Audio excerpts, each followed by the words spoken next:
Olá pessoal, tudo bem com vocês? Estamos retomando o nosso conteúdo de biologia. Essa é a nossa primeira aula mesmo, retomando agora. E hoje já iremos começar trabalhando um assunto que vai demandar uma atenção especial de vocês. É um assunto assim, que ele é fácil, porém ele tem muito detalhe. E é um assunto extenso, tá? Eu tentei resumir da forma mais didática possível, para que vocês consigam entender o processo, consigam entender como acontece. Porém, vai ter muitos detalhezinhos que não vai dar para a gente trabalhar. Mas pelo menos a base de tudo vocês vão entender, certo? Bem, quando eu falo sobre genética, hereditariedade, dois nomes têm que, por obrigação, aparecer na minha cabeça. Que nomes são esses? DNA e RNA. Com certeza, em algum momento da vida, vocês já ouviram falar pelo menos no DNA. O DNA é quem vai carregar todas as informações das características de um indivíduo. Tudo que tem no indivíduo, tudo aquilo ali, desde a cor do olho, cor da pele, tipo de cabelo, até se o indivíduo vai ter alguma doença congênita, vai estar o quê? No DNA. Imagina o DNA como um livro de receita, que vai ter todo ali, desde os ingredientes, a forma de fazer. E imagina o RNA como um cozinheiro que vai pegar aquele livro, vai ler aquele livro e vai transformar aquilo em alguma coisa. Bem, as características do indivíduo são determinadas por proteínas, né? E aí a gente tem um agrupamento, mas que não é o nosso interesse agora. Quem vai fazer essas proteínas? Como é que eu sei que se o meu olho é verde, qual é a proteína que vai dar a característica para meu olho saber que ele tem que ser verde? Essa proteína vai ser produzida pelo RNA quando ele fazer a leitura da informação que tem no DNA. Iremos trabalhar isso tranquilamente. Bem, tanto o DNA como o RNA é chamado de ácido nucleico, tá? O ácido nucleico do DNA, que tem como nome completo ácido desoxirribonucleico, é representado por uma dupla fita, né, que está aí, helicoidal, que é girando em torno dela mesma. Já o RNA, que é o ácido ribonucleico, ele é formado por uma fita simples. Só analisando ele já dá para entender uma característica marcante na diferenciação de um DNA para um RNA. O DNA ele vai estar em dupla fita.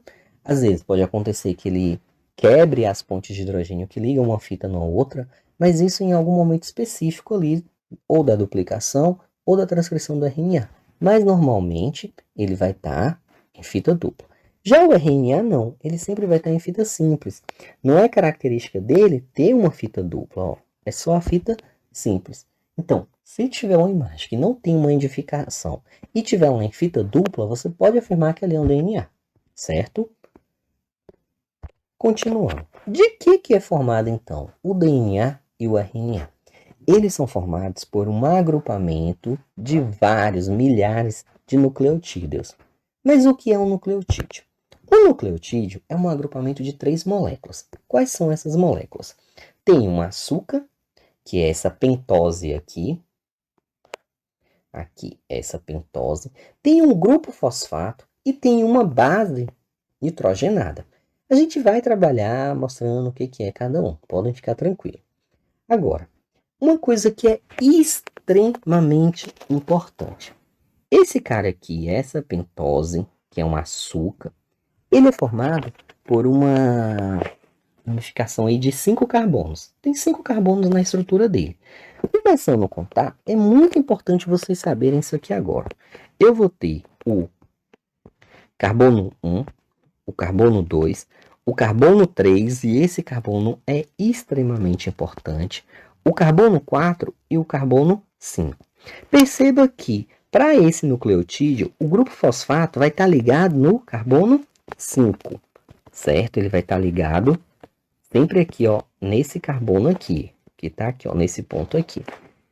Por que isso é importante, Alan? Porque a gente vai ver, quando estiver estudando a estrutura real do DNA, vai ter uma ponta 5 linha, outra ponta 3 linha. E aí vocês têm que entender a posição dos carbonos para conseguir entender o que é uma ponta 3 linha, o que é uma ponta 5 linhas. Então, o carbono 5 é o que está ligado aqui com o grupo fosfato. O carbono 3 a gente vai ver adiante, ele vai se ligar com fosfato de outro nucleotídeo. Mas aqui é apenas um nucleotídeo. Essa base nitrogenada, a gente vai ter 5 bases nitrogenadas diferentes. Quais são elas? Vamos lá. Falando sobre as bases nitrogenadas. As bases nitrogenadas, que são um total de 5, é dividido em 2 grupos. Quais são esses grupos? Eu tenho as bases purinas e as bases pirimidina. Qual a diferença? A diferença de uma para outra é que nas bases purina eu tenho esses 2 anéis aqui de nitrogênio, ó. Já nas bases pirimidina, eu tenho apenas a presença de um único anel.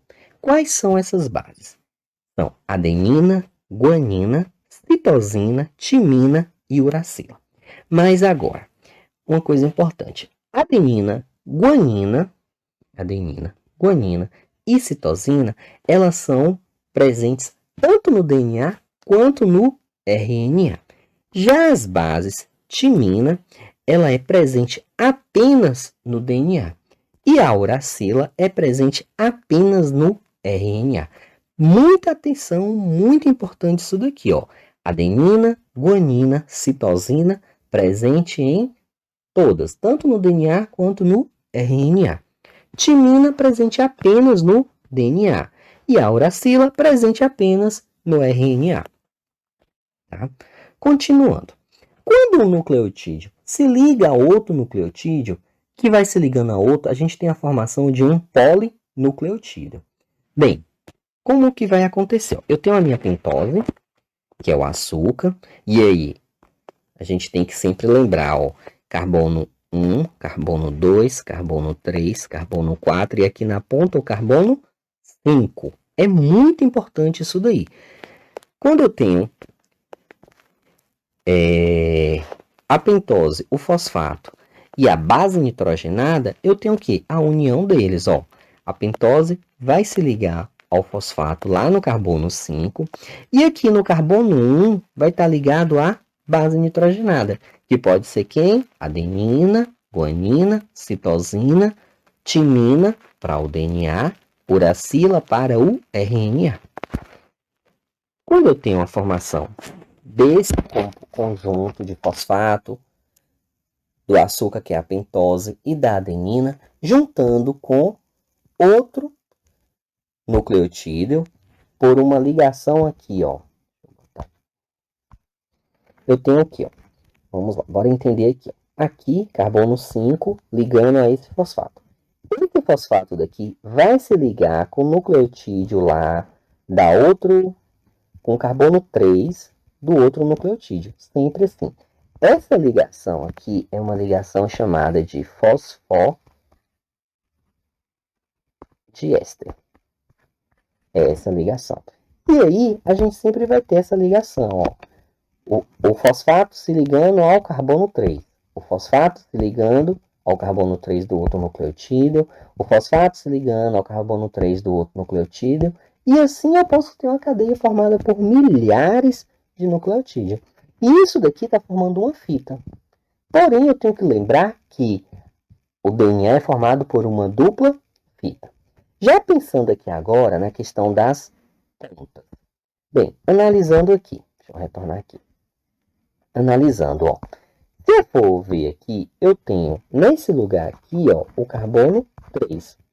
Cá em cima vai estar o carbono 5. Então, eu posso afirmar que esse lado aqui é chamado de 3 linhas e o lado de cima é chamado de 5 linhas. Outra coisa importante, ó. Eu vou ter o quê? A pentose se ligando ao carbono 1, as bases nitrogenadas. Aqui, essa daqui se ligou à citosina, aqui se ligou à adenina, se ligou à timina, se ligou à guanina, adenina, e assim sucessivamente. Bem, o que é importante aqui agora a gente pensar.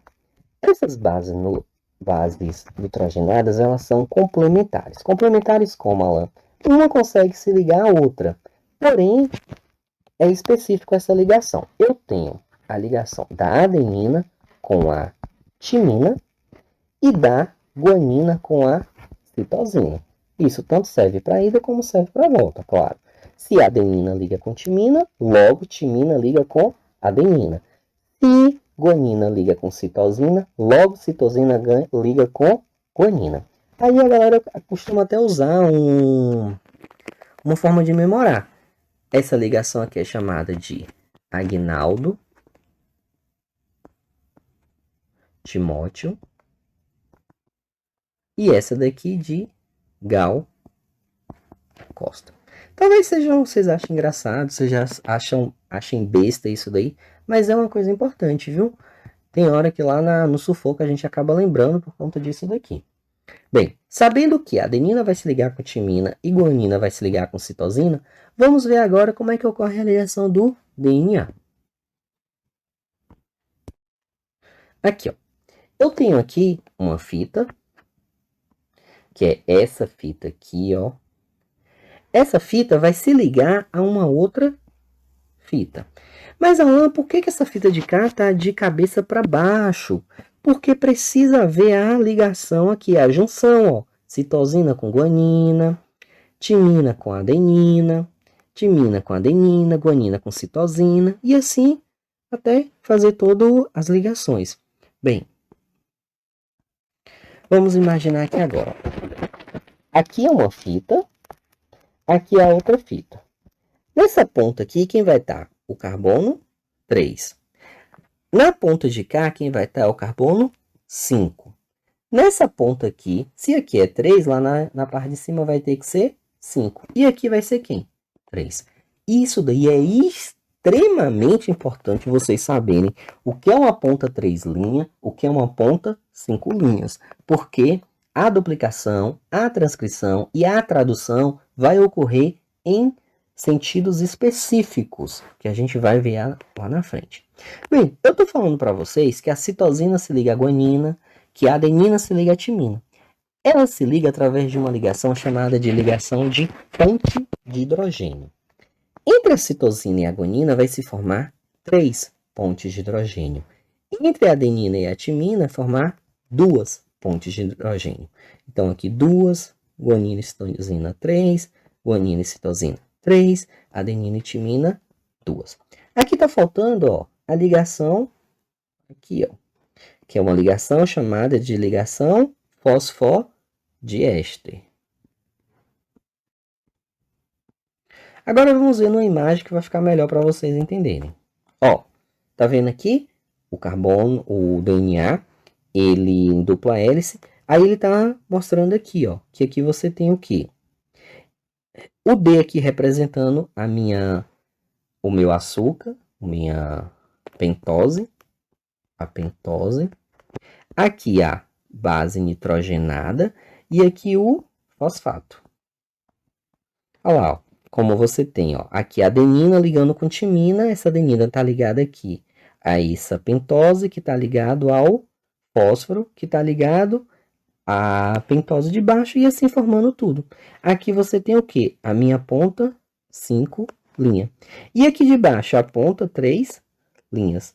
Aí, gente, é bem fácil. Se de um lado é 5 linhas, do outro lado aqui vai ser 3 linhas. E aqui embaixo, se cai 3 linhas, aqui vai ser 5 linhas. Certo? Essa é a estrutura do DNA. Tá? Já a estrutura do RNA. A estrutura do RNA é bem mais simplificada. Vai seguir a mesma lógica do DNA, agora com duas diferenças. A primeira, o RNA ele é formado por apenas uma única fita. E aqui você tem, ó, a mesma coisa que acontece. Sempre ligando o carbono 1, ligando no outro. A diferença vai estar aqui agora, ó, gente. Ó, a base nitrogenada do RNA é uracila. Ela não tem timina. Timina é exclusiva do DNA. E aqui também eu vou ter a questão das pontas, ó. Aqui, carbono 3 aqui livre, ó, ponta 3 linhas. Aqui, carbono 5 para cima, ponta 5 linhas, tá? Mas, basicamente, o resto segue a mesma lógica. Ligação aqui, fosfodiéster, bem tranquilo. As bases nitrogenadas ligadas no carbono 1, o fosfato ligado no carbono 5, e se ligando ao fosfato do nucleotídeo de baixo pelo carbono 3, certo? Bem tranquilo, tranquilo. Agora a gente vai ver o processo de duplicação do DNA. Alan, para que serve duplicar um DNA? Gente, imagina, nossas células estão o tempo todo em divisão celular, formando novas células. Para que o crescimento ocorra, por exemplo, há necessidade de formar novas células. E essa formação de uma nova célula pode se dar por mitose ou por meiose, mas isso é divisão celular. Mas pensa, eu tenho um conjunto de 23 cromossomos, 23 pares de cromossomos, então eu tenho um total de 46 cromossomos. E essa célula minha se divide sem que haja uma duplicação do DNA, vai chegar um momento que não vai ter mais DNA. Por quê? 46 de uma primeira divisão vai gerar o quê? 23 cromossomos. Se ela se dividir de novo, vai ficar com 11 cromossomos? Não tem lógica. Então, para que haja uma duplicação da célula, há necessidade de quê? De duplicar o DNA. Porque no início eu tenho o quê? 46, se duplica, formando 92. Aí isso daqui, quando a célula está com 92, ela consegue se dividir, formando duas novas células com 46. Então, essa é a principal importância da duplicação do DNA. Ah, mas por que então não cria um outro DNA? A gente precisa duplicar o DNA para que o DNA que foi duplicado, aquele que foi formado, carrega as mesmas informações. Porque não teria lógica, já que o DNA carrega a informação das minhas características, eu tenho que continuar produzindo aquele mesmo DNA para que consiga passar de um para outro a característica. Se eu começo a produzir DNA do nada ao léu, então não teria lógica, né? O corpo não iria ter as características que deveria ser dele. Bem, analisando aqui agora a duplicação do DNA. Eu fiz essa imagem aqui para vocês entenderem melhor. É um desenho que eu fiz. Gente, ó, eu sei que vocês vão falar, Alan, não estou entendendo nada. Acalmem, respirem. Vai ter um material em PDF que vale a pena vocês lerem, mas aqui vamos entender algumas coisas. Primeira coisa, eu já falei da importância da duplicação. A duplicação vai sempre ocorrer num sentido. Qual é esse sentido? O sentido 5 linha, 3 linhas, ó. Sentido 5 linha, 3 linhas. Então, Alan, ele não ocorre no sentido 3 linhas, 5 linhas? Não. Vai sempre ocorrer no sentido 5 linha, 3 linhas. A gente vai ver isso quando eu estiver falando do processo. Bem, a duplicação é uma duplicação considerada semi-conservativa. Por quê? Imagina o DNA. O DNA ele é formado por uma dupla fita, certo? Pronto. Essa dupla fita ela vai se abrir ao meio e ficar uma fita com outra fita. De um lado, outra fita.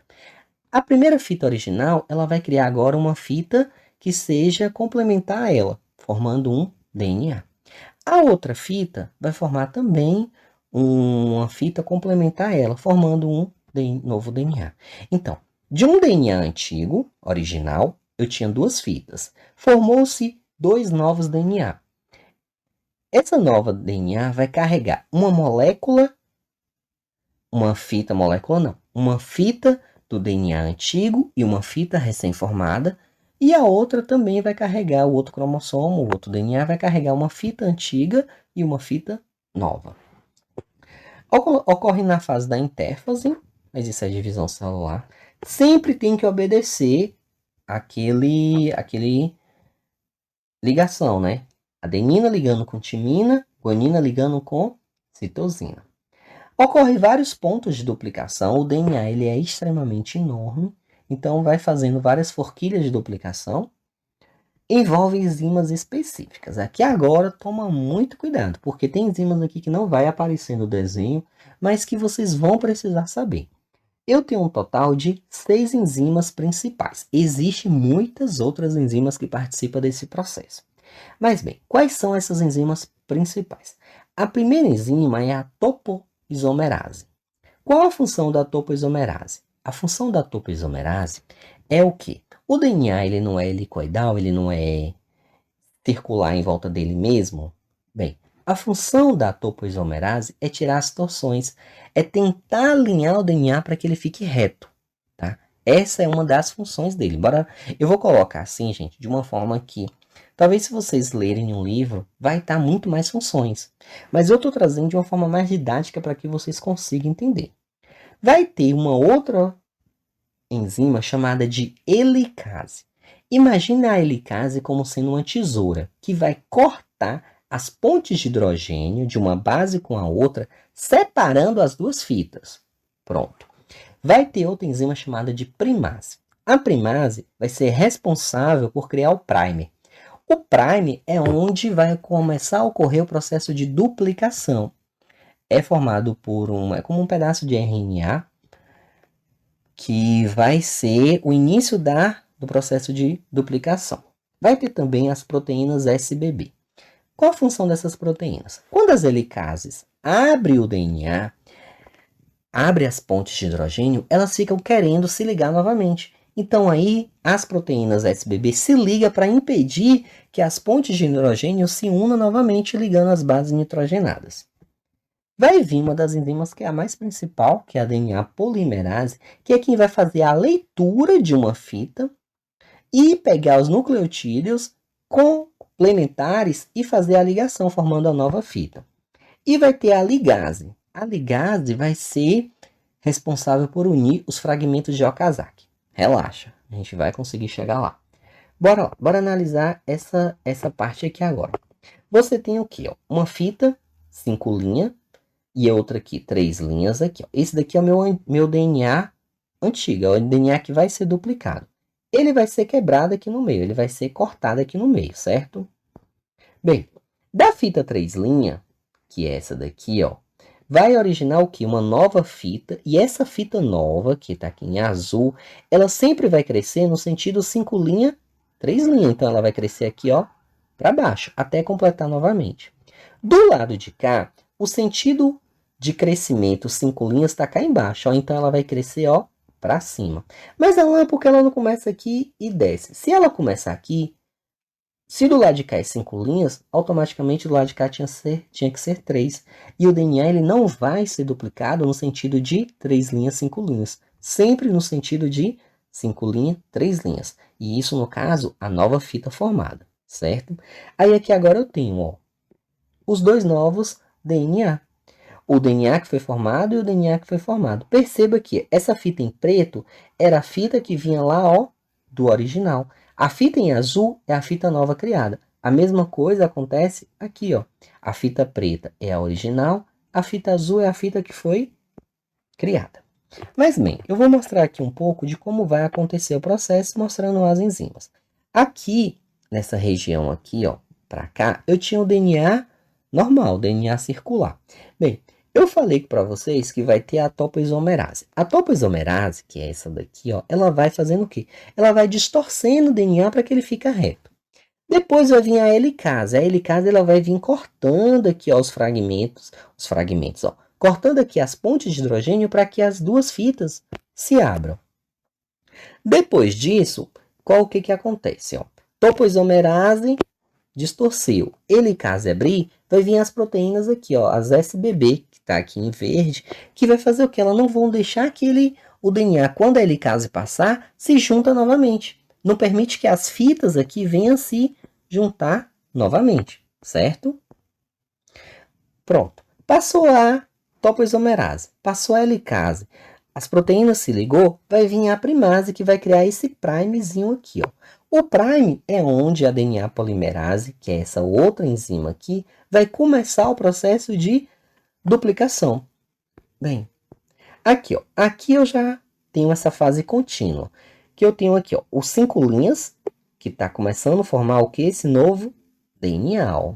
Aí ele vai fazer a leitura todinha.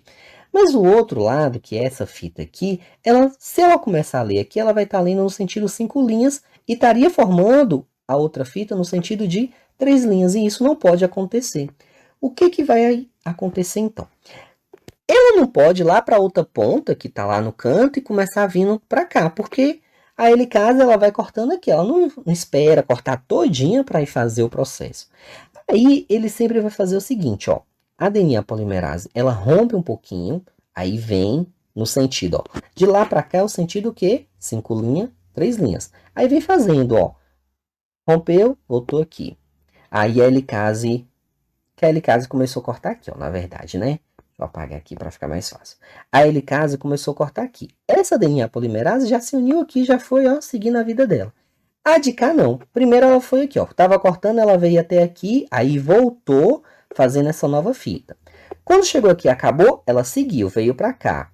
Começou aqui, voltou fazendo esse novo pedaço de fita. Isso vai fazendo até chegar ao final. Esta fase aqui, que ela vai completamente, sem precisar se soltar, é chamada de fase contínua. Essa fase aqui, onde a DNA polimerase tem que ir, retorna, sintetizando, solta, vai novamente, retorna sintetizando, é chamada de fase descontínua. Cada pedacinho desse aqui de DNA novo formado é chamado de fragmento de Okazaki. Esses fragmentos de Okazaki, depois, vão ter vários fragmentos, vão ser ligados por uma proteína chamada de ligase. Ela que vai fazer essa ligação.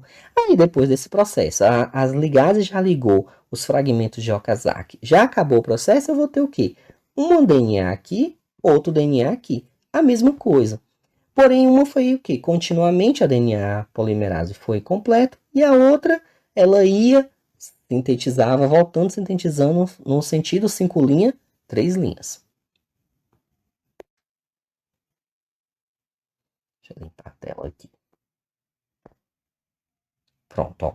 Aqui eu falei para vocês que ela era o quê? Semiconservativa. Semiconservativa porque eu tenho o quê? Uma fita representada pela preta aqui. A fita molde é aquela fita original. E a fita azul é a fita nova, a nova fita formada.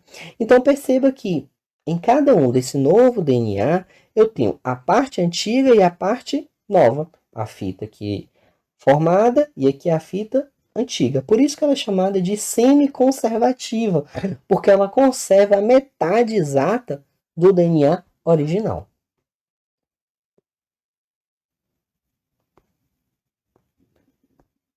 Bem, aqui, ó, aqui foi uma forma aqui para vocês verem agora como vai acontecer as ligações. Tinha aqui o DNA, ó, sempre timina ligando com adenina, ó, timina, adenina, guanina, citosina, citosina, guanina, tal.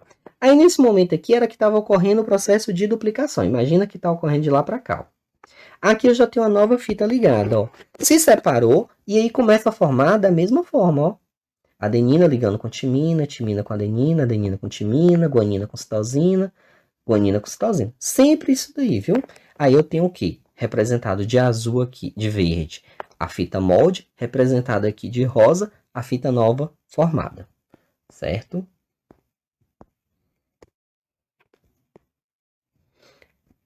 Bem, agora eu vou trabalhar com o processo de transcrição do RNA. Deixa eu colocar aqui para vocês não esquecerem. Transcrição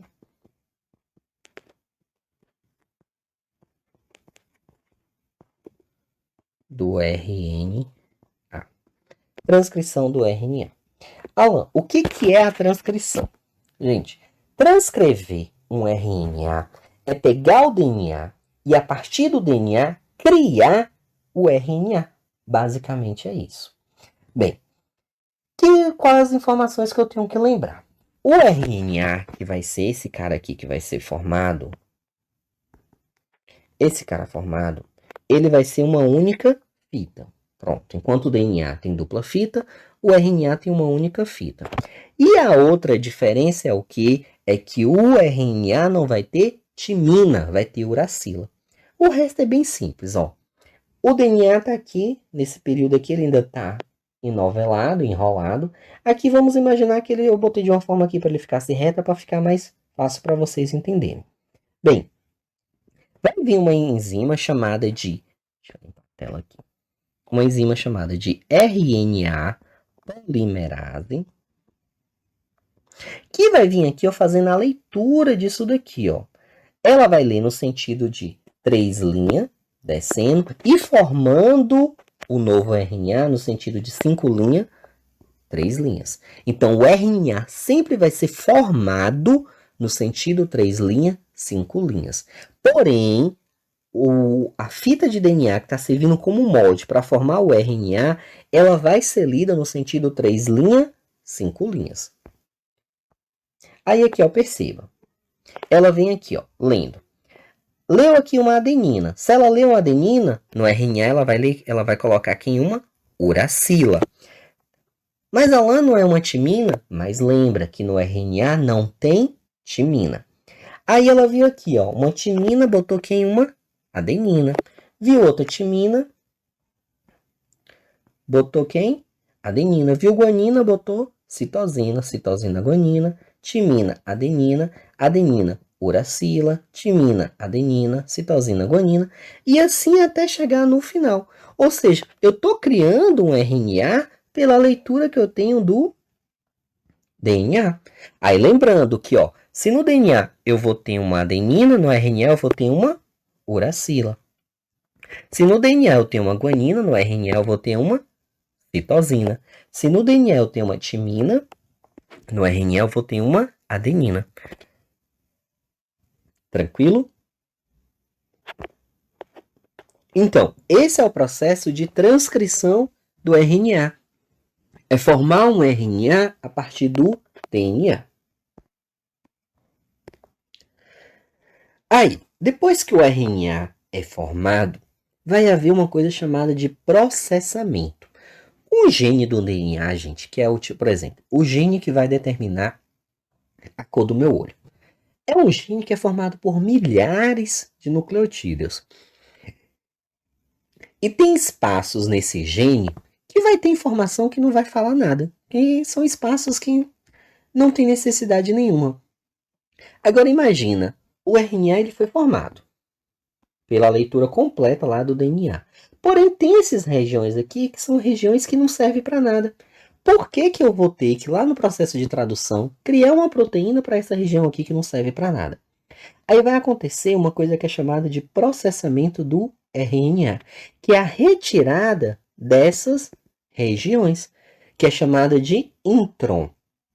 E vai deixar só essas outras regiões, que são os exons, que são as regiões que realmente vai ter informação para fazer aquela determinada proteína.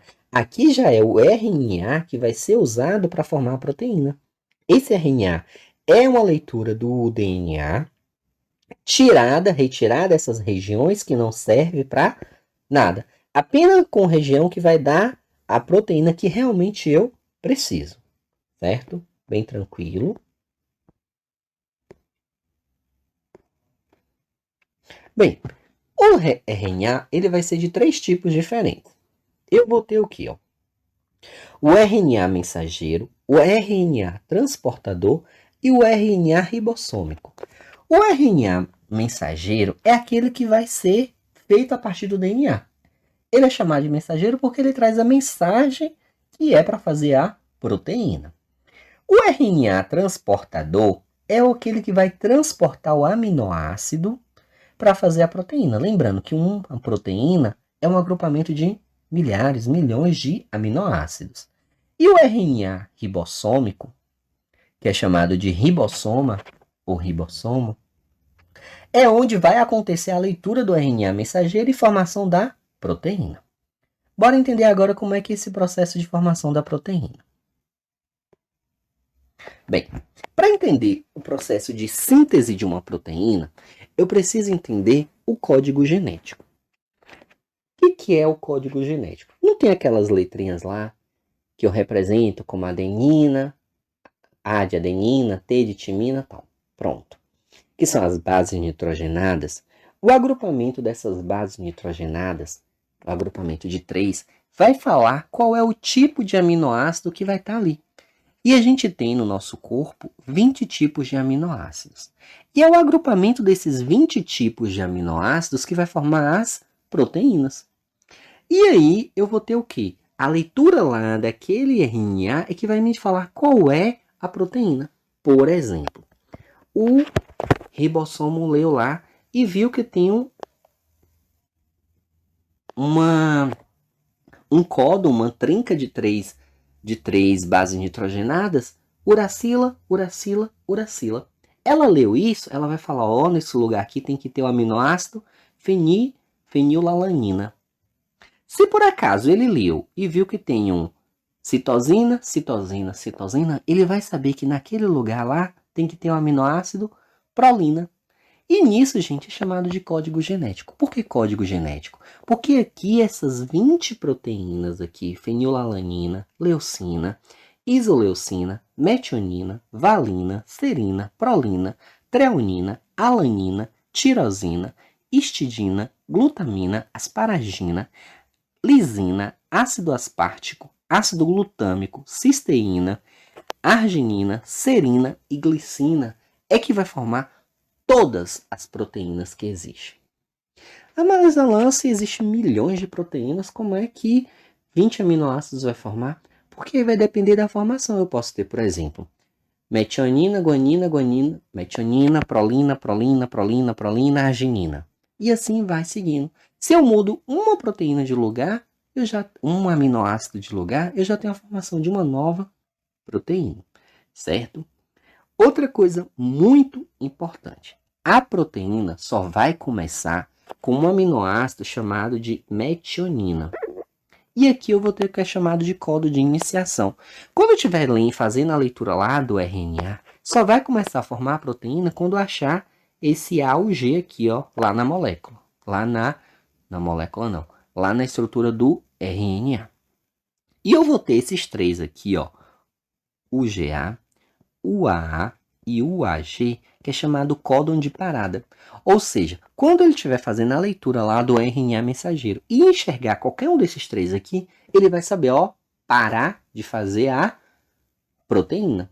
Então, o que começa é a metionina, o que para é um desses três aqui, certo? Gente, eu sei que tá parecendo difícil, mas calma, relaxa, a gente vai, vocês vão conseguir entender. Bora lá. Aqui é o processo de tradução. É o processo de formação mesmo da proteína. Antes de eu explicar como é o processo, que é um processo tranquilo, eu quero que vocês entendam algumas coisas. Primeiro, eu vou ter o ribossomo. O ribossomo que está aqui é ele que vai fazer a leitura aqui do meu RNA. Ele é formado por uma subunidade menor e uma subunidade maior com dois sítios. Sítio A, que é essa abertura aqui, e sítio P. O sítio A é o sítio de reconhecimento e de ligação. É ele que vai fazer a ligação de um aminoácido com o outro. O sítio P é um sítio de saída do RNA transportador. Bem, eu tenho aqui o meu RNA mensageiro, que é aquele que foi lá sintetizado, lá formado pelo DNA, lembra? Que a gente formou ele, a gente retirou aquelas partes que não servia para nada e ele está aqui agora para ser lido. Aí, toda vez que eu tenho 3 bases nitrogenadas, eu tenho o que é chamado de trinca, e essa trinca é chamada de códon. Então, eu vou ter um códon, mais 3 outro códon, mais 3 outro códon, mais 3 outro códon, mais 3 outro códon, e assim sucessivamente. E eu tenho aqui o RNA transportador. Por que o nome dele é RNA transportador? Porque é ele que vai transportar o aminoácido, é ele que está carregando o aminoácido lá.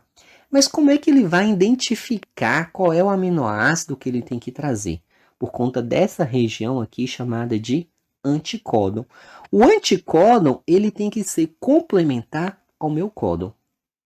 Alan, tá muito complicado isso. Vamos embora ver aqui agora como vai acontecer. Outra coisa importante, ó. A duplicação do DNA e a transcrição do RNA é feita lá no núcleo. O DNA fica lá no núcleo, tá? Já o processo de síntese da proteína, e quando eu falo síntese, gente, toda vez que eu estiver falando de síntese, é formação. Formação da proteína pelo processo de tradução do RNA é feita no citoplasma, cá no ribossomo, certo? Bora lá. Como é que vai acontecer? Essa subunidade menor aqui, ó, ela vai começar a passar aqui embaixo, ó, nesse sentido, 5 linhas, 3 linhas. Então, pra lá, ela começa a ler. Até achar quem? Até achar aquela metionina, que é o primeiro, que é o AUG. Só vai começar quando achar isso aqui, ó. Aí ele começa a ler, ó. Chegou nesse ponto, ele descobriu que tem. Aí ele, essa parte aqui, vai se portar aqui embaixo, ó. Ele fica assim, aqui. E aquela parte maior vai vir para cá, ó. Pronto. Aí ele vai chamar o RNA transportador que tenha a metionina, que tenha o anticódon que vai conseguir se ligar aqui, ó. Aqui não é A ou G, então ele vai ter que trazer, pronto, a metionina, que se ligue aqui. Para ligar o A, eu tenho que ter uma uracila. Para ligar o U, eu tenho que ter uma adenina. Para ligar a citoguanina, eu tenho que ter uma citosina, ó, UAC. Então, isso daqui, o anticódon, quando ele se ligar aqui, ele vai saber, ó, aqui que era para colocar a metionina. Aí ele vai liberar essa metionina aqui. Aí ele vai começar a ler novamente, ó, CCU. CCU, aí ele vai ter o que tem um anticódon que GGA. Aqui o anticódon GGA. GA vai dar uma prolina. Aí ele vem, traz ele para cá. Aí eu tenho aqui primeiro a metionina. Aí ele trouxe quem agora? A prolina. E aí eles vão se ligando e se soltando do RNA transportador. Aí ele continua lendo, ó. Leu aqui agora um AUU. AUU, qual é o anticódon dele? O anticódon dele vai ser UAA. Aqui o AA, que é uma isoleucina. Aí ele vai, traz para cá a iso. E assim sucessivamente, ó. Leu esse daqui, que é o GGG. Aqui o códon é CCC, mas o anticódon, que é isso daqui, para ele é o GGG. Aí o GGG vai dar a característica a uma aminoácido lá que ela vai carregar. Aí vai vir, vai ligar aqui. Aí vai continuar lendo, ó. Achou outro aminoácido, vem aqui. Quando chegou nesse ponto aqui, ele achou uma trinca que é UGA. Não vai ter nenhum RNA transportador que consiga se ligar a isso daqui, porque isso daqui é chamado de códon de parada. Nesse momento aqui, claro, que não vai ser uma proteína com 5 aminoácidos, é formado por milhares, mas eu também não vou ficar fazendo a ligação de milhares de aminoácidos aqui. Eu quero que vocês entendam o início e o final. Quando chegou aqui, o RNA mensageiro está falando, ó, para. Aqui é parado, não vai continuar. Então ele se solta e a proteína foi formada, certo? Então, recapitulando, o RNA mensageiro vai carregar as informações para formar a proteína. A proteína é um agrupamento de vários aminoácidos. O primeiro aminoácido, que é chamado de aminoácido de iniciação, é a metionina. Depois ela pode se repetir, não tem problema não. O importante é saber que só vai começar com ela. A metionina, lá no código genético, ela é a AUG. Isso é o códon. A AUG vai ter como anticódon UAC, que é aqui, ó. Ele vai trazer e aí a unidade começa a fazer a leitura. A cada 3 nucleotídeos, a cada 3 bases nitrogenadas aqui representadas, vai ter a presença de um aminoácido. Leu aqui mais um, até chegar nos códons de paradas, que são 3. Nesse caso aqui, o que está aqui representado é o G. Bem tranquilo.